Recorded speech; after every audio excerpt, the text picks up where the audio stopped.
I've been busy making handles for these new old stock Colonial blades, and in today's video I want to just go over all the ones I've gotten done so far, and hopefully you find it entertaining and maybe get some inspiration from it. So that video is coming right up.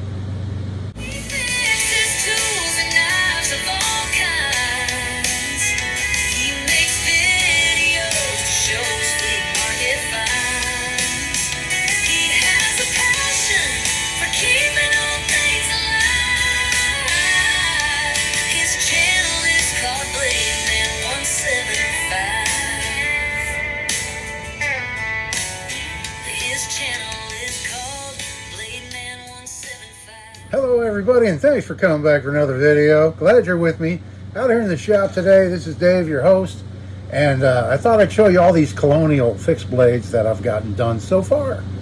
For those of you that aren't aware, I found these on eBay. A gentleman by the name of Joel, and he sells lots of new old stock Colonial blades that he purchased at their liquidation auction that they had years ago when they went out of business in 99 or 2000, whenever that was.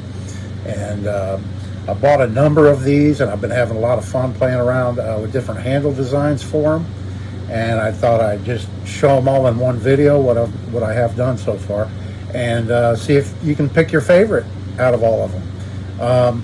So I'll start off with these. I do have videos on these. You can find it in my playlist. This first handle style for the interchangeable hatchet knife blade. So you can use either this knife blade right here or the hatchet in these.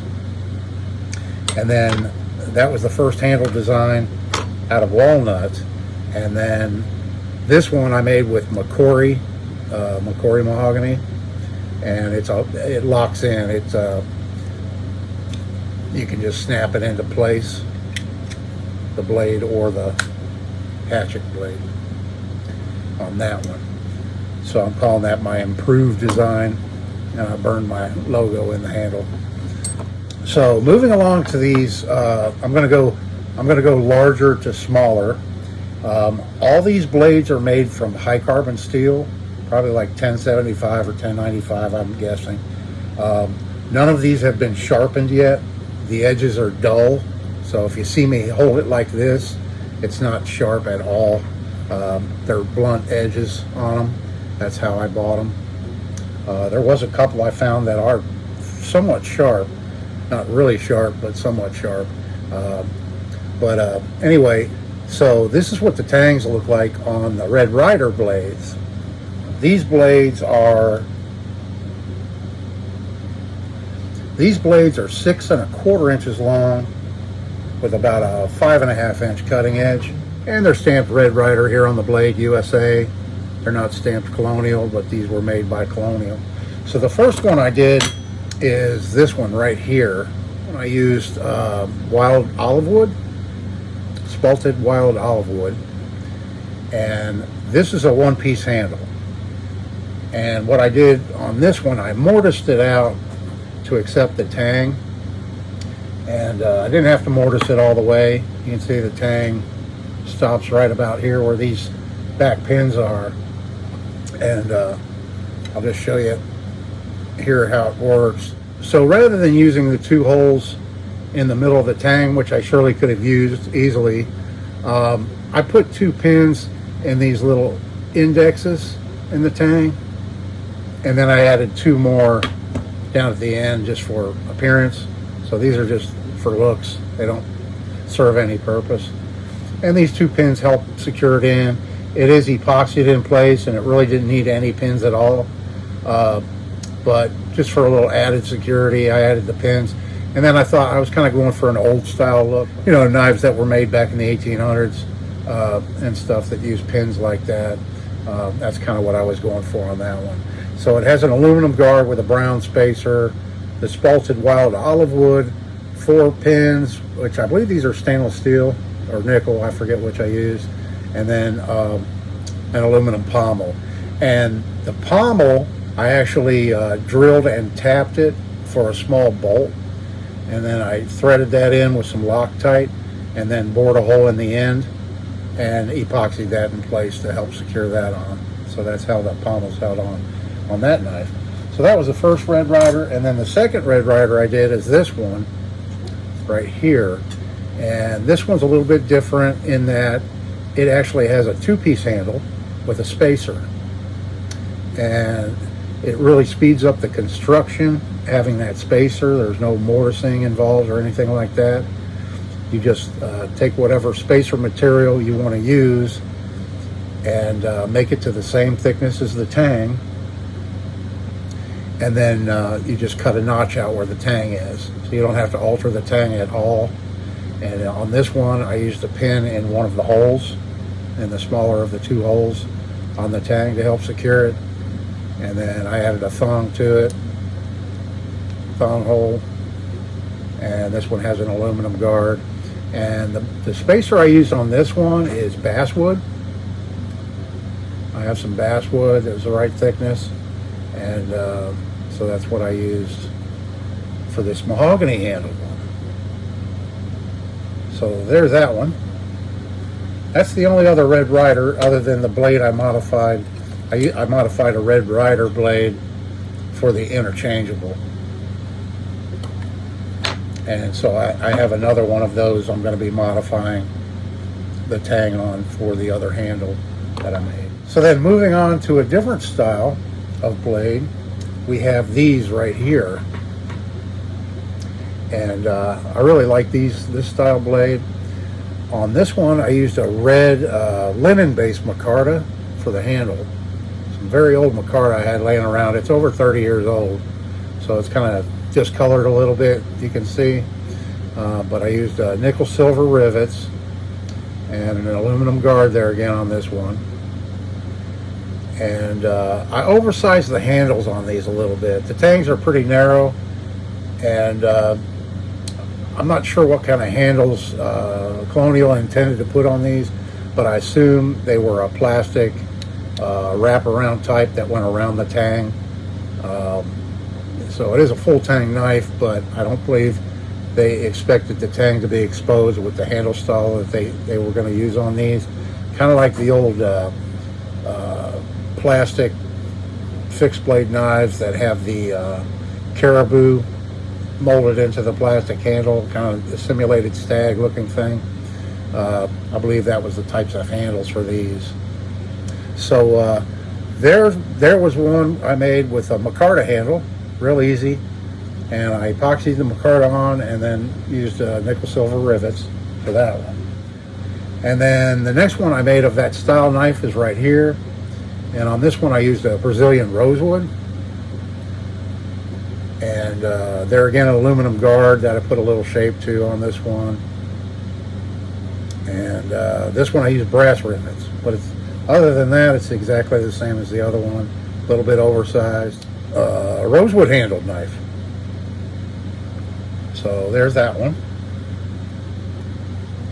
Now moving on to another style of blade that I got is this one right here. And this was the first one of this blade style that I made. And on this knife I used sea grape wood from a sea grape tree that my friend and I cut down. And this one I mortised both pieces of wood. I split it and I mortised each side to accept the tang, and then I used both holes that the tang came with. It had a tang very similar to on here, and I just put a couple of copper pins in there and epoxied it all together. And then on this one I put a 1/4 inch brass tubing for a thong hole, and then I put a thong in it with a homemade staghorn bead. And so there's the first one of those I made.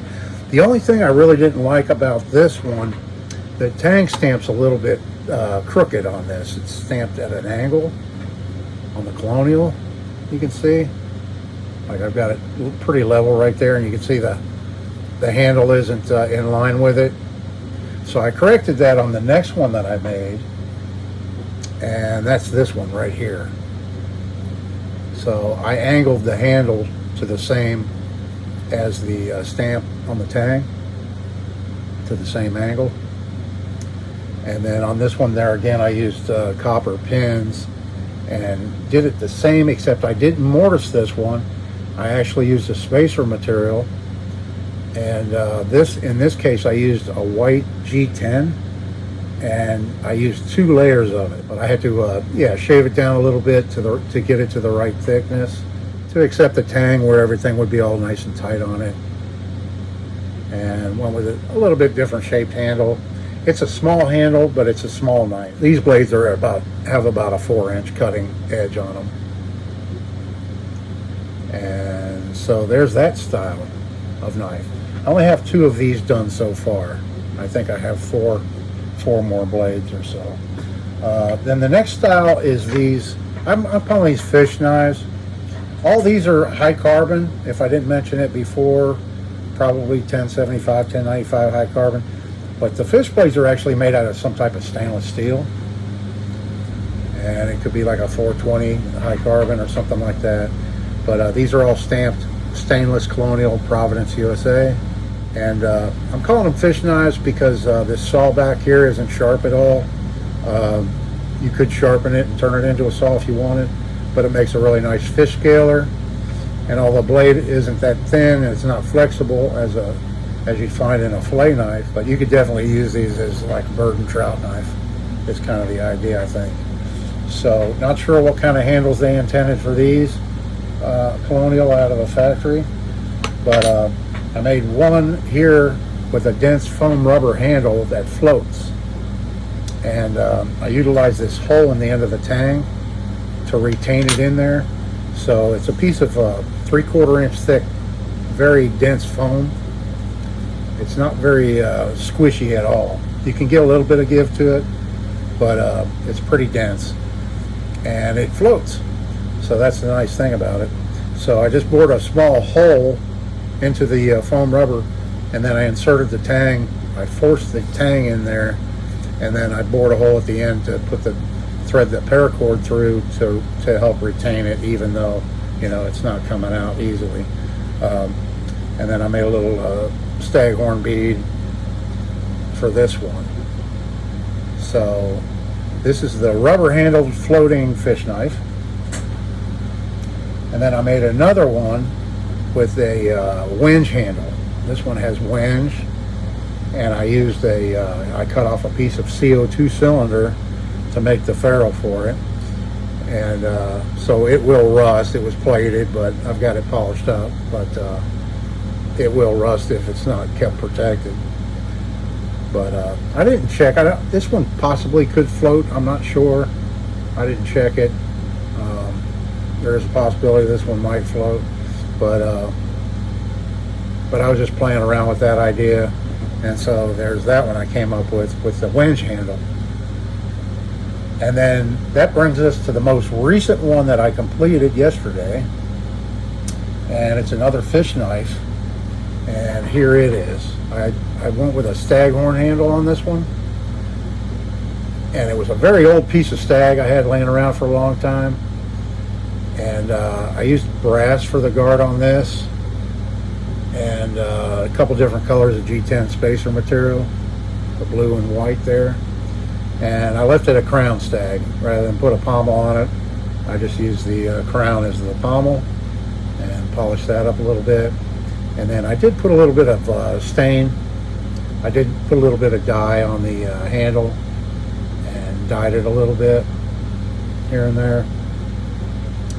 And so there's our latest fish knife with a staghorn handle. So like I said, I'm having fun with these. I have plenty more to play around with. If you have any suggestions, leave them down in the comment section. I appreciate it. And let me know, what's your favorite? Do you have a favorite? I hope everything's going well for you today. It's Sunday today, so tomorrow is the grab bag series. So join me for that one, where I work on, I think I picked 9, yes, I picked 9 pocket knives last week, and we'll have a video out on those tomorrow afternoon. And I think a couple of them are going to have a pretty good transformation, so I think it'll be a pretty good video. So come on back for that one. I really do appreciate it. Like, share, subscribe, all that good stuff really helps me out, and I do appreciate it. This is Dave. See you in the next one.